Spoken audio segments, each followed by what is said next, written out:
Our final inductee presentation of the evening spotlights the individual who may or may not have invented the behind-the-back dribble, but one thing we know he did help invent, and that's pro basketball in Texas.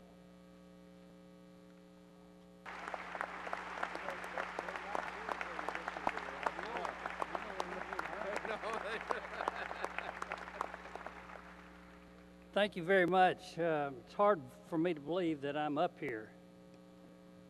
You know, I haven't played a basketball game in 50 years, and I haven't coached a game in over 35 years. But lots of things happened since I quit coaching. I'll start out by telling you that I grew up in Avoca, Texas. Avoca is a small town north of Abilene, and I went to school there except for parts of 2 years. My dad was with Humble Oil Company, and he was transferred to King County, the Bateman Ranch. King County is the second least populated county in Texas. My sister and I went to school in Guthrie. And Guthrie had a schoolhouse that had 3 rooms. The high school was in 1 room all 4 years. The junior high, the last 4 years of junior high were in 1 room, and the grade school was in the other room. We had no running water. There were no bathrooms. We used outhouses that were down below the school. There was no sports program. There was no cafeteria. The only thing we did in sports was every year we played a softball game against Aspermont. But we moved back to Avoca, and when I got there, there was a gym, there was a cafeteria, a homemaking building, an agriculture building, and I never thought that Avoca was small. But when I graduated, there were 12 in my graduating class, which helped me get into SMU, because the top 10 of any school got into SMU. I never had to take an SAT or an ACT. They just put me there. But let me tell you, when I got there, things changed. The first class I ever went to was a German class. I had to take a foreign language. So I went to class, and I got in there, and let me tell you, I didn't understand one word that was said. Everything they said sounded vulgar, really. How about Guten Morgen? How about Ochterlieber? But they told me that I would get a lot out of being in German class down the road. So when I got through with that class, I tried to determine what I'd learned. So I learned how to say Guten Morgen, good morning, Auf Wiedersehen. I learned 2 verses to O Tannenbaum, and I learned how to count to 3. But I got out of the class because the German professor liked basketball, and that C I got in there, I went back home, got on my knees, and thanked the Lord that he liked basketball.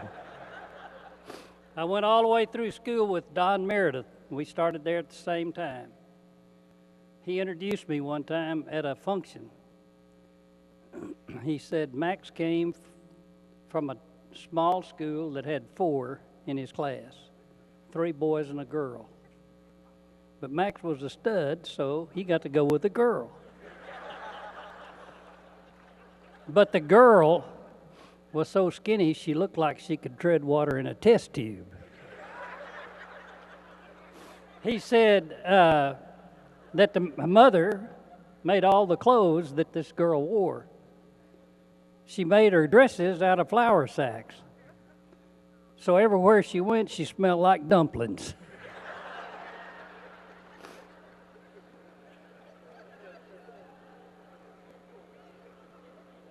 Anyway, I got out of school in 1960, and in 1966, I was contacted by Jim Hammond, who played ball at SMU. He was the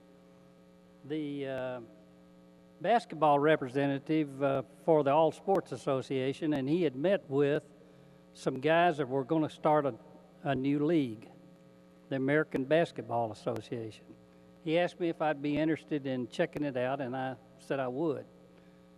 So anyway, I checked it out, determined that there was a possibility that a team could come to Dallas because the NBA was having trouble deciding to expand. So I got together with a guy named Bob Folsom, who ended up being mayor of Dallas, and we put together a list of about 50 guys, all businessmen from Dallas. And I started calling on those guys. Bobby said he'd take a piece, and he wanted me to take a piece. We were raising $300,000, and if you're from Avoca, that's a lot of money. But anyway, we got 30 guys to put up $10,000 each. It took $300,000 to get a franchise. So we got that team put together, and I can tell you, and I'll make this short, how you get in the Hall of Fame. You start a new league, you start a new team, you change that team and sell it to San Antonio, you win 4 NBA championships, and you end up here. There's some people here that I would like to recognize. My wife, we've been married 49 years. Don Taylor was my hero in high school. He's a lot older than me. I've got a daughter and a son here, and 3 grandsons. And I got some Preston Trail guys. Preston Trails is a men's-only golf club in Dallas. Tonight is the Valentine party at the Mall Men's Club. It's the only time all year long that women can come to that country club. But they left their wives or special others. I see one guy over there that's got a special other. He's been married 4 times. I don't know what to do. And my sister is here with, and Terry Stembridge. Terry's here. He was the first employee I hired when we started the old Chaparrals. And he was the radio voice all the time that Dallas was in the league. And then he left went with the Spurs and was there for 6 years as radio voice of the Spurs. I want to let you know that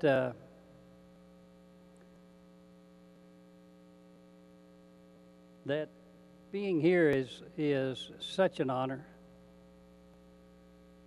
I've been married for 49 years to the most beautiful lady inside and out that I've ever known. So I know about commitment. And we've raised 2 children. They made it through high school and they're married. They've given us 9 grandkids. I don't know where those other 3 came from.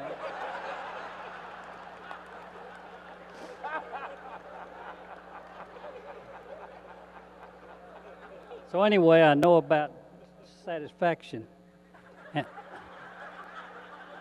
and I've had lots of problems. I've had lots of ups and downs. So I do know about problems, and I've prayed, and my prayers have been answered. So I know about faith. And to have my name added to this list of great athletes, and to be here with these recipients makes me realize that the things you get out of sports really end up being the greatest part of your life. I appreciate it very much. Auf Wiedersehen.